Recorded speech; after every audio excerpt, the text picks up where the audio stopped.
is Daily Blast Live. We're talking about what you're talking about. Get real. No. This Just is stop. a sham. It's finally here. Drum roll. Welcome to DBL. Happy Wednesday, everybody. Hump day. I got a little makeup on my shirt. Could you tell? Yeah, you look bad. But on camera, you can't. Yeah, you still look bad. I do? I'm just kidding. No, you look didn't great. hear her reference to Hump Day? Do you want to do it again? Hump day. Okay. Chris is not going to like that. He doesn't like the dead air either. Our executive I thought we were working on the not dead air. happy. Yeah. Okay. Well, let's fix it. Okay, one more. Okay, let's do it. Lizzo, her company, and a dance captain are being sued by 3 former dancers. This story is everywhere today. The 3 women have accused the singer of sexual harassment and creating a hostile work environment. One woman claims she was nearly assaulted by Lizzo. I'm not sure what that means. I almost punched her? I don't know what that means either. Yeah, almost. That's a great point. Yeah.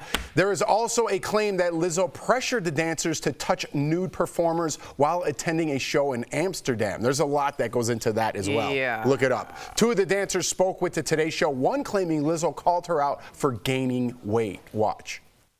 I just had this feeling that they had a problem with the way I was gaining weight. She proceeded to say, you know, dancers get fired for gaining weight. You should basically be grateful to be here. She would pick and choose when she wanted to be professional and when she wanted things to be personal. All right, so 2 of the dancers claimed they were fired and 1 resigned. Lizzo has not commented on any of these allegations right now. Yeah, I just wanted to add to the fire here because on the same day it dropped that a documentarian also was working with Lizzo dropped out because of the ill rapport she had with the unrest and just wasn't a good environment for her.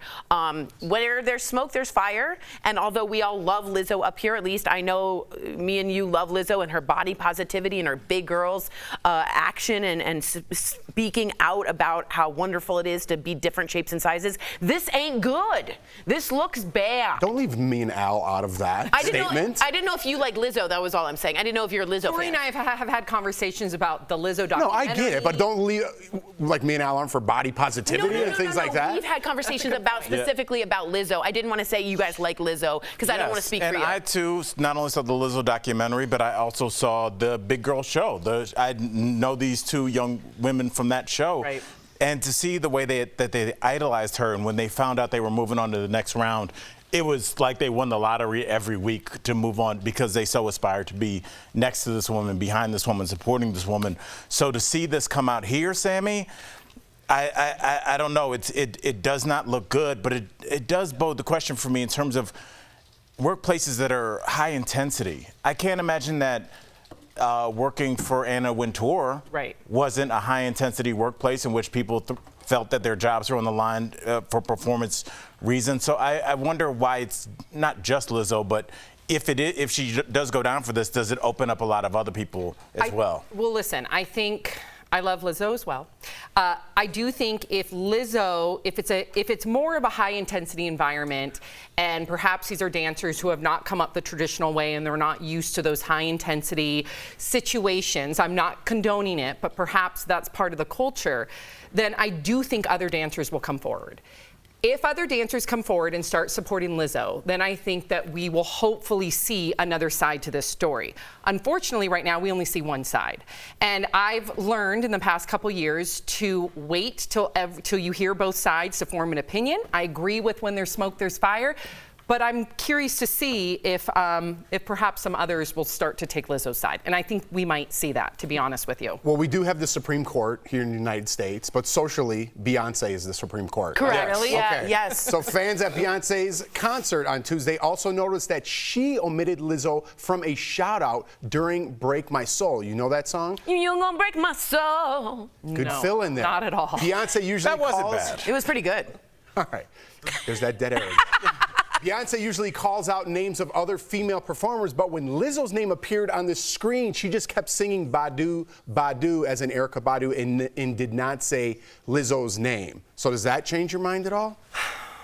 Maybe, yeah. I mean, they actually showed a picture of Lizzo, and she did not say Lizzo's name. Up on the screen. It says her name, Lizzo, usually. And Lizzo posted an Instagram watching Beyonce put her name up there, being like, this is the best moment of my life. She's taken that out hours after this broke. It could also be a reach.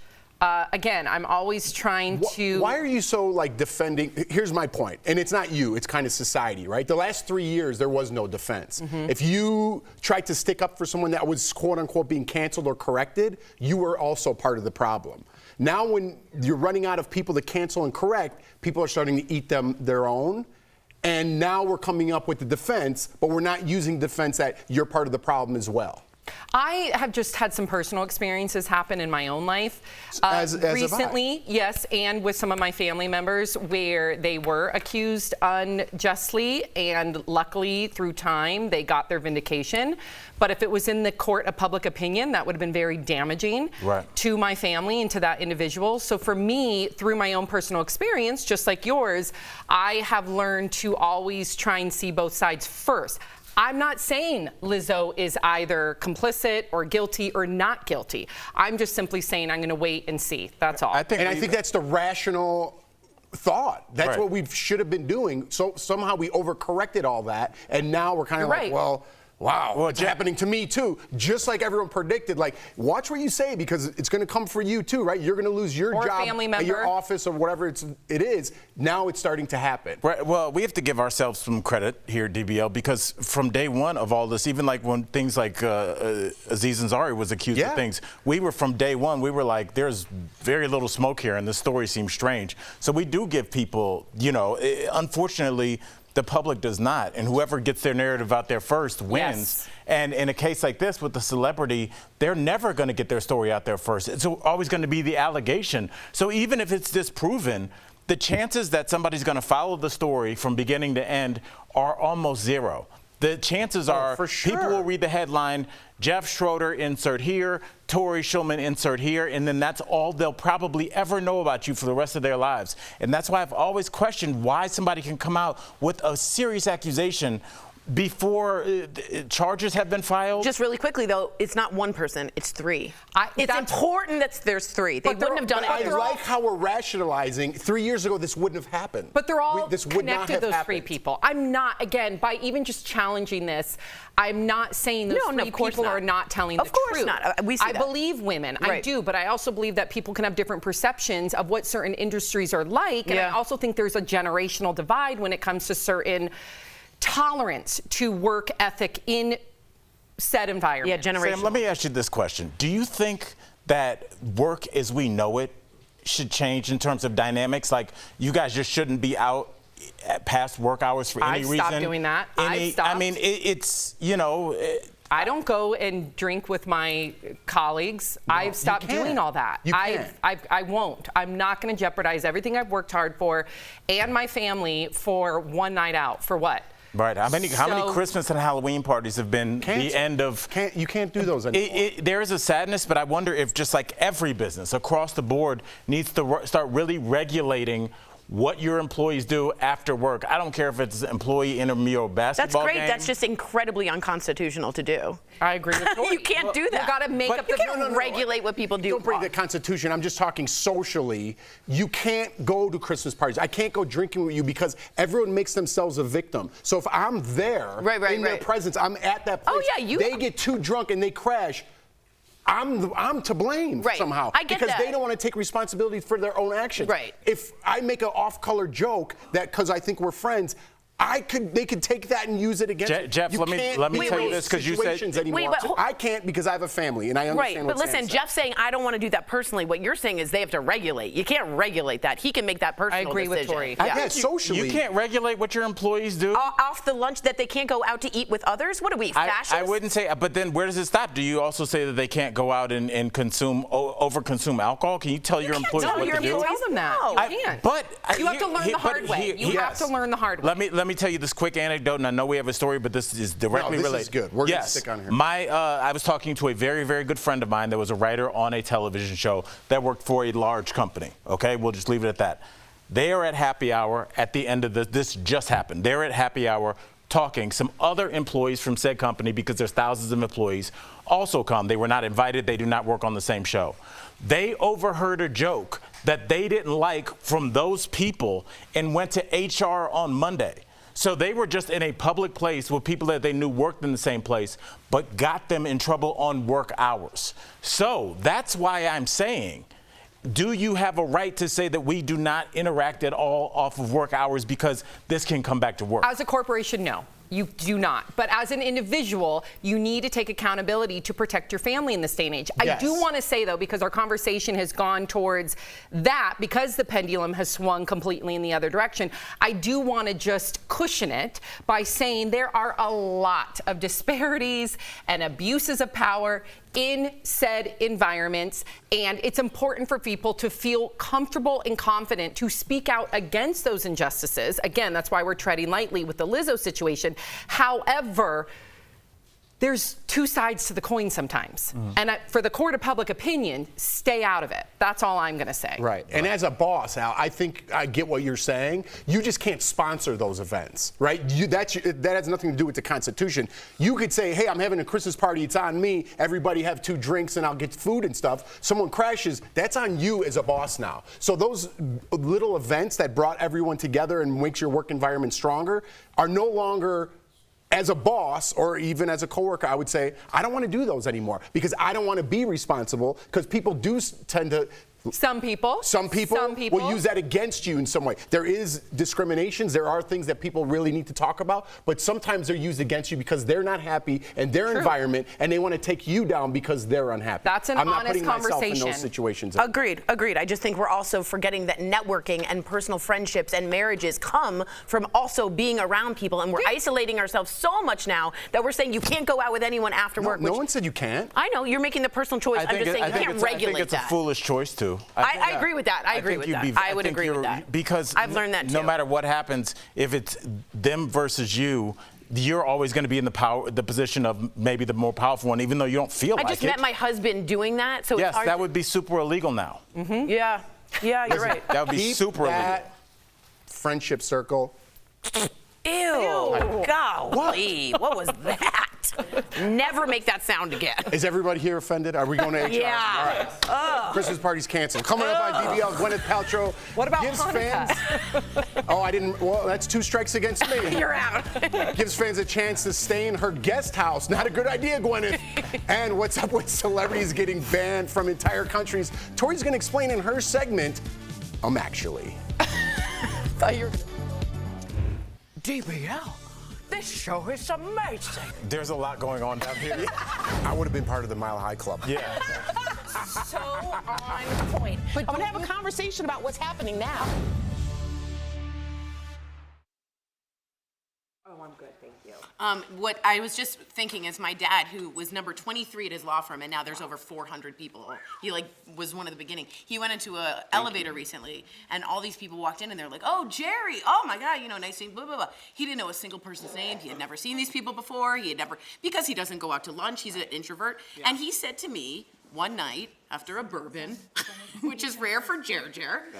As you do. He regrets it. He regrets not knowing any of these people, even getting out of his comfort zone to go to the cafeteria for My lunch. thing is, like, your dad, if he goes, I think even though Jerry's not thinking I'm the boss, somebody like a young Sam could be like, he ordered steaks for everybody. I'm a vegan, but I'm not going to tell him no.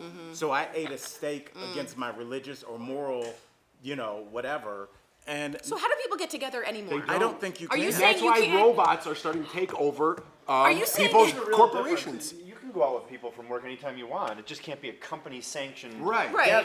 They That's can't all. pay for it. Yeah, the company Right, just but can't these pay guys for are it or saying they say choose no. not. I choose No, You no, can no, go I out agree with with whoever you. you want to. Oh, No, you I'm not saying just you TikToking. can't. Yeah, I'm just saying get in if you trouble, do, that's you all. are now, You can whether do you whatever you want. open yourself, whether you think about it or not, you are now putting yourself open Yeah. to having sanctions against you at work. But when I are think you? it's a small risk. When are you not at risk to go out with friends anymore? Yeah, I But don't think friends that you trust, Yeah. maybe not work environment friends. It's a different dynamic. It's got to be, you got to. I feel like you got to have 10 years. The dynamic has changed. 10 for years. sure. It's like the mafia. Oh, You definitely. it's got to Yeah. be. You got to be it 10 really years. has changed. Oh yeah, I used to Totally go right. when I worked at CBS. We'd all go out and have fun and tell jokes. and, Every night after stay Dr. late. Drew, we Yeah, went out. it Every was the night, best ever. but, Now you yeah. can't because you're like, what did he say? Did he say something? What? No way. I'm not putting myself. So in we're all that just situation. becoming hermits, huh? No. Yeah. Yeah. I like that Yes. some people feel like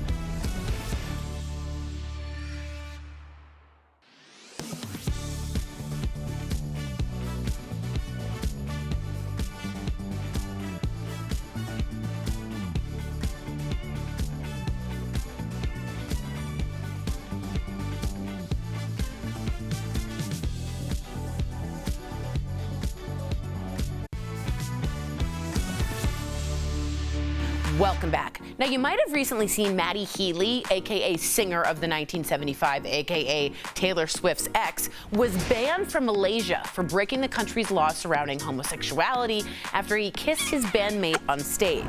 But he is far from the only celeb that's been banned from a country. Actually, let's take a look-see at who else got in trouble with foreign governments. Our first culprit, Miley Cyrus. Remember her twerking days? I should never do that. On the Bangers tour? I mean, who can forget? Well, that got her banned from the Dominican Republic because her performance went against morals and customs, which are punishable by Dominican law. Seems harsh, but come on. Miley doesn't come in politely. She comes in like a wrecking ball. Next up, Bieber. He was banned from performing in China a few years ago. Beijing's Culture Bureau said it was not appropriate to allow in entertainers who have engaged in bad behavior without being more specific, so very vague. They also said that they hope he can mature and become a singer beloved by the public. Ouch! A Beijing Bieber burn! But actually, he's not the only one who has faced problems with China. Brad Pitt himself was allegedly banned from China for 15 years following the release of his film 7 Years in Tibet. The movie portrayed Chinese rule in a way that was not appreciated by the government. And while the list goes on and on and on, our last honorable mention is Snoop Dogg. You've probably already guessed it. He was briefly banned from Norway for marijuana possession. And I don't think that surprises anyone. Well, I guess if we've learned anything here today, it's that celebs have quite a bit in common with books in school systems. They're both getting banned all the time. Who would have thought? We'll be right back.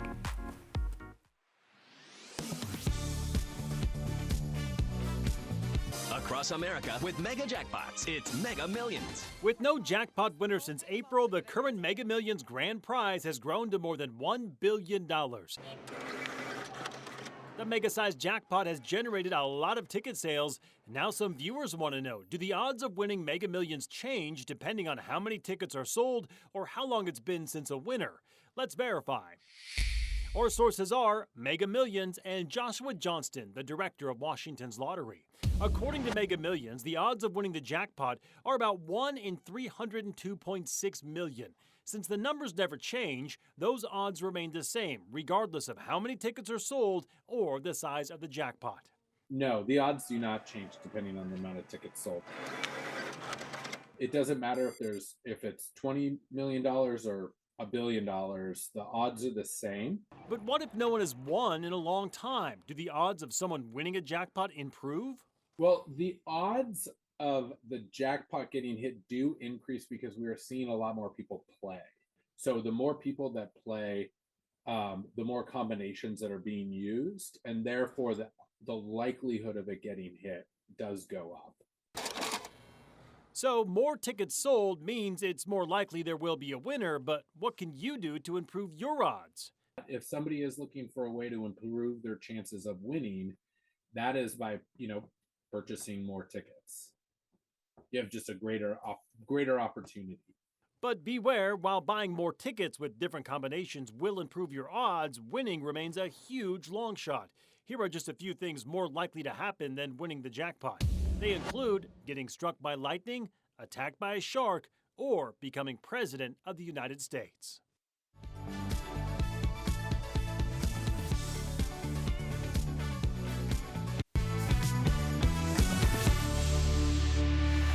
Welcome back. So Tori, Gwyneth Paltrow is listing her Montecito guest house on Airbnb. Get in there, Tori. Can you meet her? Night only. Not only can you meet her, check this out. In a post on Instagram, Gwyneth said she partnered with the home sharing app to help make the world a little less lonely. Oh, give me a break. She's speaking to you by inviting a stranger to stay in her home. Let's watch. Hi, I'm Gwyneth Paltrow. Welcome to my Montecito home. Behind me is my beautiful little guest house, which I'm about to list on Airbnb. Welcome. This is our guest house, the bedroom with nice high ceilings. Some of my favorite Goop products. Your skin is going to be better when you leave than when you came. All right, so Tori, you and a guest will also have dinner with Gwyneth and her husband. Oh, is it bone broth? off? That'd be great. Wait, Yum. let me sweeten the pie a little bit, okay? Check this out. This is her guest house where you were just in, where you'd be staying. Okay. $5 million guest house includes an Olympic-sized swimming pool in there. Wood-burning fireplace, huh? So you have a cozy cocktail. Massive soaking tub. Yeah, with the jade egg. Okay, go ahead. and a stock bar. Boom. And Yeah, there you go. There you go. Which celebrities do you think have been in that bedroom, have been in that hot tub? And I guarantee you, Tori, if you won it today, you would be 1,000%. You would be so excited. You wouldn't go, Tori? Can you imagine? This is the hot tub. Hello. I won. Here's the thing. If I were the Airbnb company, the least friendliest person to connect with for a stay over at their house for warm food and nurturing would be one Miss Gwyneth. Who would you Paltrow. pick? Who would you What do you pick? mean least friendly? She doesn't. She eats an almond a day with a little bit of hope. That's all she has to eat. No, that's You're not letting true. your personal feelings get in the way. Excuse me. If Cillian you- Murphy hold on. involved with the almond Cillian thing. Murphy. Oh, Killian. Well, it's silly that he ate an almond, and I don't even think it's true. I'm just saying, if you had to pick someone warm and inviting, why not have someone of a culture that makes you feel warm and inviting instead of an icicle? So you would not go? I would not go. Have you would not ever go. heard anybody say anything negative about her personality? You're letting about her her- being mean?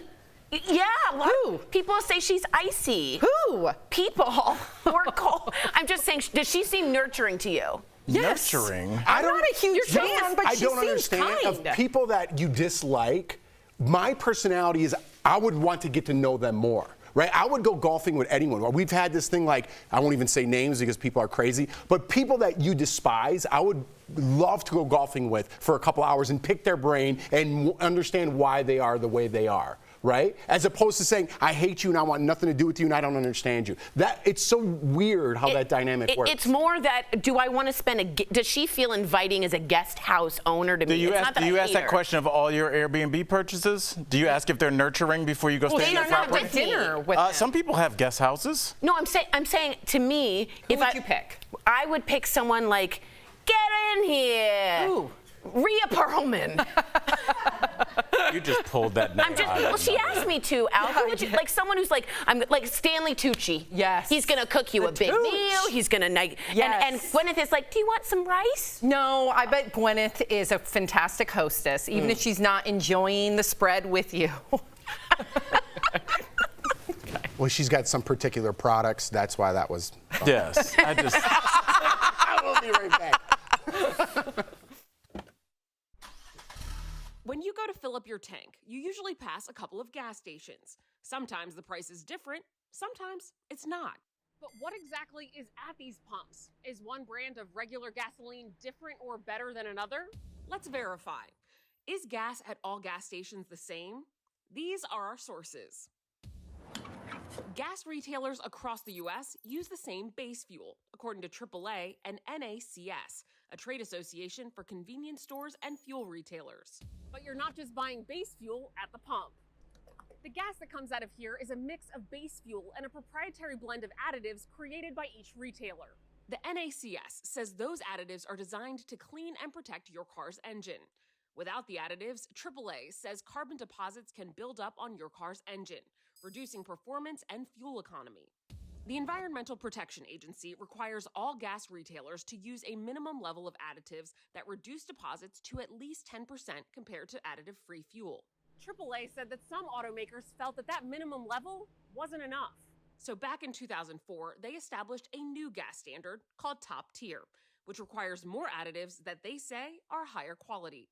A 2016 study conducted by AAA found that top-tier gas is more effective at reducing harmful deposits, but that comes at a cost. The study also found it was on average about 3 cents more expensive per gallon. TopTierGas.com maintains a list of certified top-tier retailers, which includes big national brands like Exxon and Shell and some local retailers. But Consumer Guide Automotive says that certified top-tier gas stations aren't the only place you can get high-quality gas. Getting to use the top-tier label requires paying a fee, and not every retailer wants to do that. So we can verify, no, gas at all gas stations is not the same. So, is it bad for your car to shop at discount stations? Auto body shop DeBoer's Auto says that using discount gas on occasion is not likely to hurt your vehicle in the long run. With your Verify, I'm Ariante Till. Article 2 of the Constitution only lists 3 qualifications for the presidency and does not ban someone from office for being charged with or convicted of a crime. But now the 14th Amendment is getting some attention for possibly prohibiting Donald Trump from becoming president again. So does it? Let's verify. Our sources are the 14th Amendment, Supreme Court Chief Justice John Roberts, and 2 constitutional law experts. Section 3 of the 14th Amendment, casually known as the Insurrection Clause, gives Congress the power to ban public officials from holding office if they have engaged in insurrection or rebellion. Our legal experts lay out 3 points to keep in mind. First, Congress would need to find him guilty of engaging in an insurrection. Next, the Supreme Court would need to rule on whether the president classifies as an officer of the United States. That's because the 14th Amendment mentions state lawmakers and members of Congress, but not presidents. And in a 2010 Supreme Court case, Chief Justice John Roberts said that since presidents are elected, not appointed, they don't count as officers of the United States. Finally, even if the Supreme Court reverses course and Congress finds him guilty of insurrection, if re-elected, the former president could serve again if 2/3 of each house chooses to let him.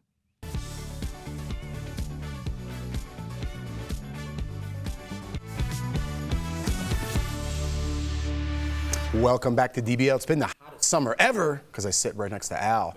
And don't let the heat stop you in your tracks. It's time for some joint muscle support brought to you by Omega XL. Keep up your cardio routine and beat the heat by aqua jogging. It's simple. Just wade in the pool and lean slightly forward and mimic how you'd walk on land. Omega XL has improved the lives of millions of consumers. Supported by 30 years of clinical research, Omega XL's powerful and proven benefits have transformed the lives of athletes, celebrities, and dedicated daily users. Call 800-607-7643 or visit OmegaXL.com for more information. I'd love to do some aqua jogging in Gwyneth Paltrow's guest house pool. I would die. Oh my gosh, would that be amazing? So she would be the best host, let's be honest. A few viewers already wrote in saying that they've met Gwyneth Paltrow out and about. The most kind, humble, inviting, warm. I've got a couple. You're the worst liar I've got a couple of Gwyneth Paltrow for president. She's awful. I am. You're like there's a couple of viewers. I believe her. And by the way, you sit next to me. I'm the hot summer. You weren't here. All right. Yeah, that's why I'm so tired of you getting up and out of your seat. It's so frustrating. It is And then you weird. sneak back in here like you just took your parents' car. Sit on the panel until the show is over. What are you doing? I'm not a rock. I need You're to move. just wandering around I need the to move. studio. I need to move. It's so annoying.